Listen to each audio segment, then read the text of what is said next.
Hi everybody, and welcome back to the Reconnection space. This is the space on YouTube we come to talk about all things reconnection.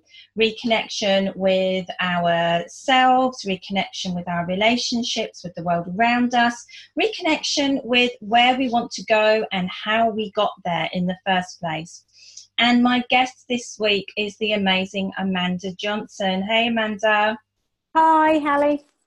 So thank you so much for joining us here. And Amanda, as all our guests do, has kindly agreed to share a moment in her life where she had that reconnection moment. So we're really pleased to have you. But tell our viewers a little bit about yourself first. Okay, brilliant. Thanks, Ali. So, as you said, my name's Amanda Johnson. I run a company which is called VACT. And nowadays, I coach, train, and mentor either PAs and EAs, so personal assistants and executive assistants, who want to make that leap from employed to self-employed. Or I work with virtual assistants to help them get to the next level in their business. So whether that's take a team, whether that's build and grow, and that sort of varies from person to person. So nowadays, I coach, train, and mentor.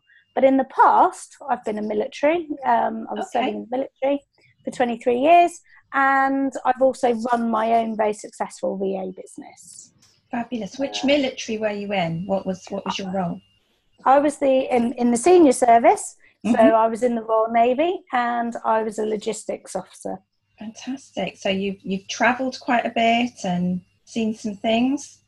Travelled the world, got drunk in lots of locations around the world, shopped around the world, but also done some great, amazing things actually during my time in the service. Oh, brilliant. Well, thank you for that when you were in the service.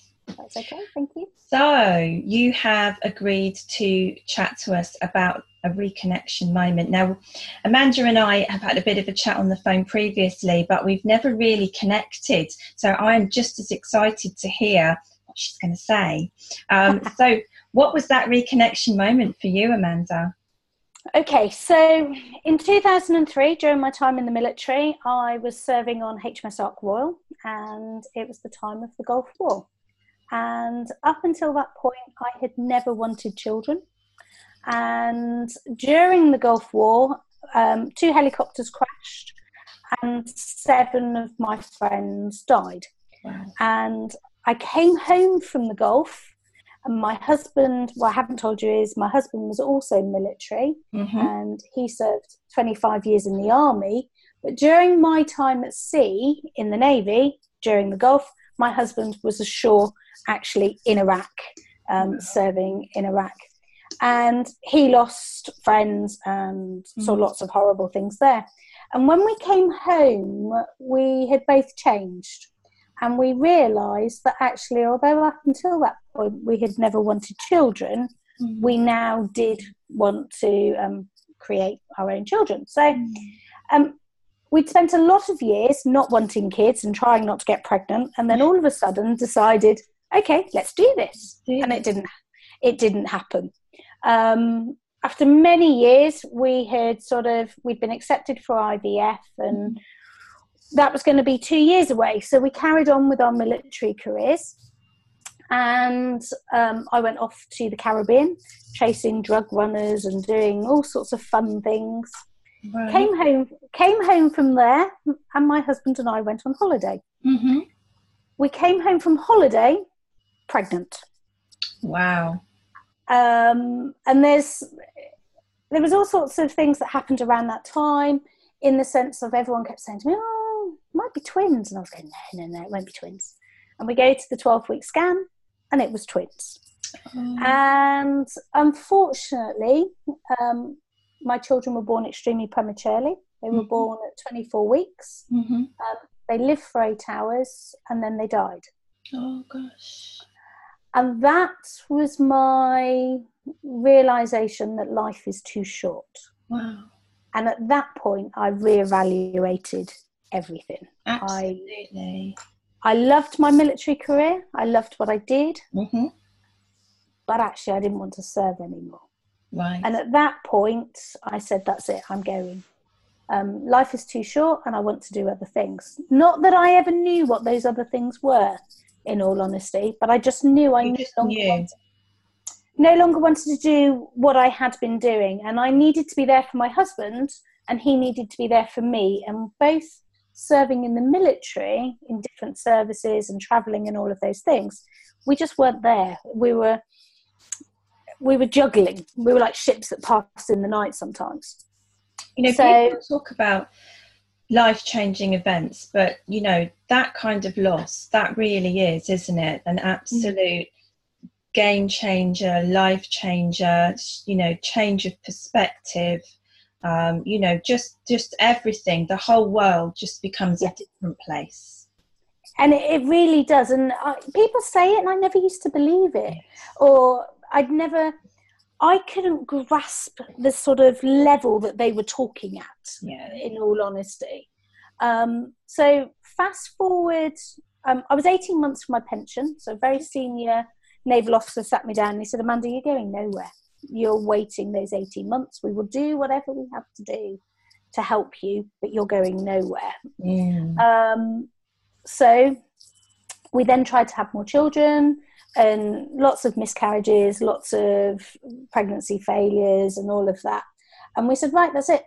I'm not doing it. And then all of a sudden we fell pregnant. And we fell pregnant with our oldest son, who is now, who's James, who's now 8 years old, nearly 9, going on 19. Bless his little cotton socks.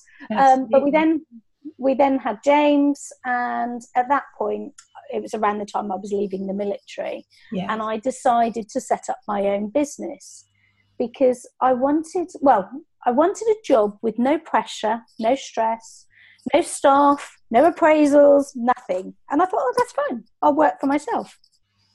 As you do. As you do, because that's not stressful at all, working for yourself. And it's easy, isn't it? And all those sorts of things. Yeah. Flexible, you get lots of time off. Breathe. So we had James, who's now 8, and then fast forward, we now have Jacob, who's 4. And actually, do you know what? My life is about, it's not about them. It's still about me and it's still about us as a family unit, but it's allowed me to reconnect with what's important to me. Yeah. And the what's important bit is being there for the children. It's being there for us as a family unit.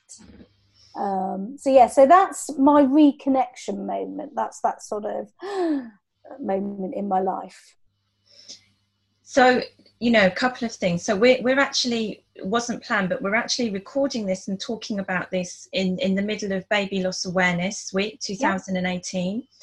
So lots of things going on to raise awareness, because it is a subject that it's difficult for people who've experienced it to talk about it. It's difficult for people to hear, you know, and it's one of those subjects that we, you know, it's a conversation stopper, you know, it's an absolute conversation stopper. People don't know what to say. They don't know where to go with that.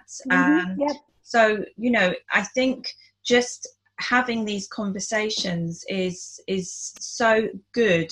So if anyone out there, you know, has been affected by that, then you'll see in the post below that we'll put some helpline numbers under there for you as well. So thank you so much for sharing that. Thank you so much for sharing that you've gone on to have your 2 gorgeous boys. That's wonderful. Yeah. You're saying there that, you know, life is, I think that's such an important point as well. Life is about them, but it's also about you. And that's a message that a mum or a parent really needs to understand, that that's okay to say, isn't it? It is, totally.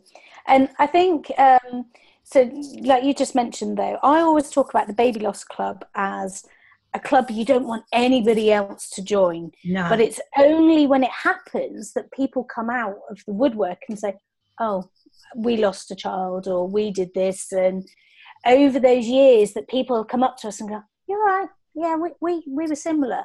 And they then feel that they can share that with you. And I've always been very open and honest. I've gone in and spoken to midwives about how to talk to a bereaved parent, because actually, as somebody who's ex-military, my shutters came down and I went into work mode, and I dealt with things, and then I would go away and I'd go and break down over here, sort of thing. But I didn't do it in front of others. I went very military-fied. And it's only, do you know what? 8 years ago, well, actually 10 years ago, it's 10 years ago my children were born and died. I'd have got in the ground with them. And actually 8 years ago, it was all about the children. It's only in the recent years that I've realised actually it's about me as well. And it's about me being able to do things for myself. I'd gone from having a really, really good career, earning good money, to suddenly being the children's mum. And I'd almost lost my identity. And it was only when I was able to sit down and go, well, hold on, what point did that happen? So the point that happened first off is when the children died, because I went from being Amanda, naval officer, to Amanda, a bereaved parent. Oh, don't know how to talk to her. It's a label, isn't it? It's suddenly there's a label attached to it. You're that person, you know. People are different with you. You know, if there's children around, you know, oh, will they be upset? You know, will they, you know?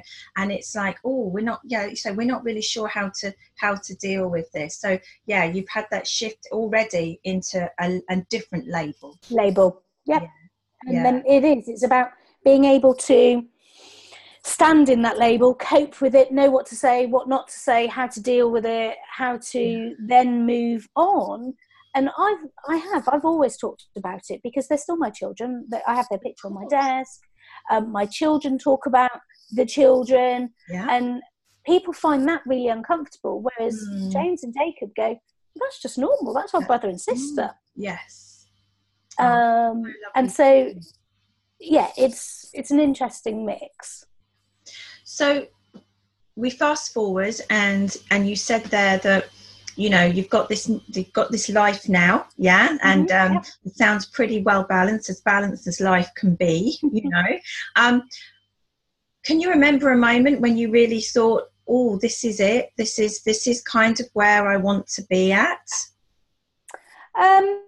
I've got it wrong at times in the past few years, I think, as we all do. So running a business is almost like having another baby or another child, and juggling it. And then, so I launched my own business. I was very, very successful. I then became a trainer for the people I had trained with. I then bought that company.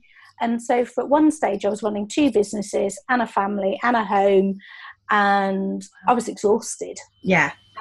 And then I suddenly went, hold on a second, this isn't what you set out to do.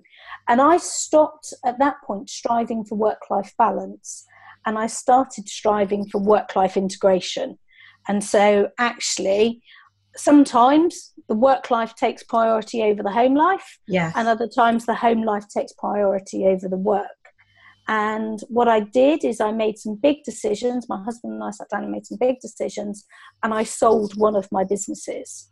And so now I only coach, train and mentor, and it gives me the flexibility that I want. And that was probably one day in 2016 when I was probably hitting, I don't want to say phrases like burnout or whatever, because it wasn't that. I was just exhausted. Yeah, absolutely. Yeah. And I had been in 1998, I had chronic fatigue syndrome, and I was quite ill back then. And I wasn't in that sort of place. I was just exhausted. And I realised that at some point something was going to give. And I was either going to get it wrong for my clients who I was VAing for, or I was going to get it wrong for my clients who I was coaching and mentoring, or I was going to get it wrong for me and my family. And I suddenly went, time to stop. Well, thank you so much for sharing that. Such a powerful story, and some really good hints and tips there for people to kind of grab onto during that interview about so many topics. Thank you. We could talk for so much longer. So I've really enjoyed that. If you have enjoyed listening to this episode of the Reconnection Space, then don't forget to click like, but also that all important subscribe button, because then you will never miss an episode of the Reconnection Space. But firstly, Amanda, how can people find out about you? Okay, so the easiest way is via my website, which is quite an easy URL to remember. Good. So it's it's www.vact.co.uk. So it really is quite short and simple, and that's the easiest way. And then all of my social media links are on there.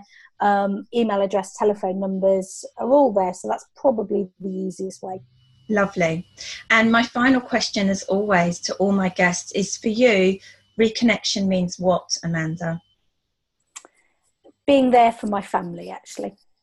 Lovely. So, and in whatever guise that is, it's about being there for my family. Fabulous. Well, thank you once again for your story, for sharing, for giving your time up. We've loved talking to you here. We hope you've enjoyed this episode, and we'll see you all again soon here on the Reconnection Space. Take care.